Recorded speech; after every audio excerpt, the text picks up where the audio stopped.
How you doing? Cathal from Advanced Safety. So just reviewing the second jacket in the line.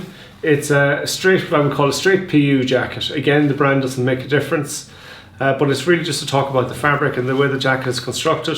So again, it'll just try and, let's say, educate you a little bit more on what type of material to look for when you're trying to select a jacket. So this is what I would call a PU jacket. So what makes this jacket different? The other one was polyester outside with a little bit of polyurethane on the inside. Well, this one is slightly the reverse actually. So it's got a rubber, which we would call polyurethane on the outside, and then it's got a bit of textile strength on the inside. Bit of, I don't know, is it nylon or is it polyester? So a weave on the inside. And that's what gives it the physical strength. But this one, the waterproofness is on the outside. Okay, so these types of jackets tend to suit, I find, our conditions quite well. So they have a rubber outside, so that rubber does give you a good waterproofness for the working day when you're outside trying to get your bits done. It's what I would call probably the next step up in the waterproofness sort of category. Now, if I take off this jacket and let's just have a quick look and talk about some of the benefits of it, this type of jacket. Now, I don't know if you can see this here, but there's no more. This is just, let's say, if we're starting from the shoulder and we go underneath the arm, you can see that the seam looks very different. There's no more stitching, if that makes sense. So what they do is they weld it. So with heat and pressure, they join the two pieces of material. It's a welded seam. So you're very unlikely to get a leak at these points because it's basically melted plastic, one on top of the other. So you definitely have more robust seams. Again, they stick on a high-vis tape onto the jacket. So you have no stitches, no punchers, less tape. So from my perspective, I think it's a more sensible type of jacket.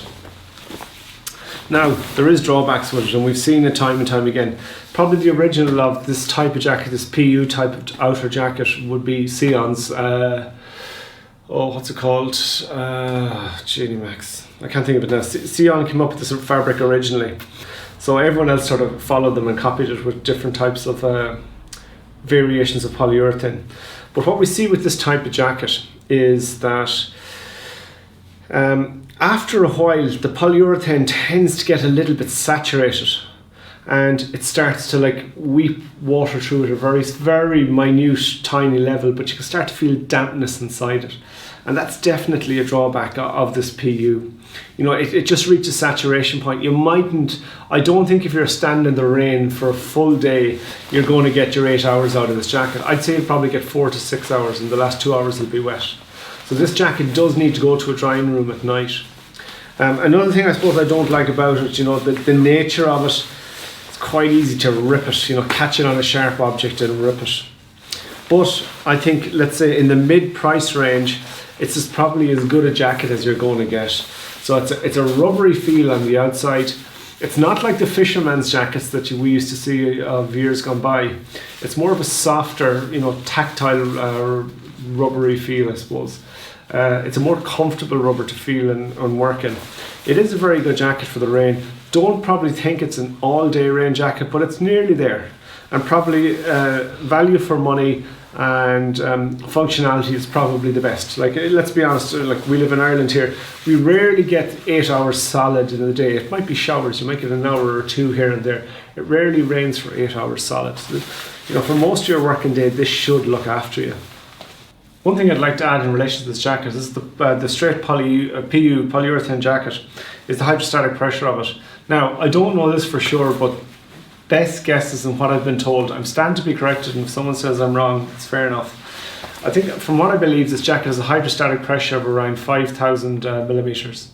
So we're starting to get into the good territory now of, let's say, waterproofness. You can start to see it yourself. Okay, so again, 5 meters of water before the fabric will start to leach the water through it. So you can see it has definitely certain qualities.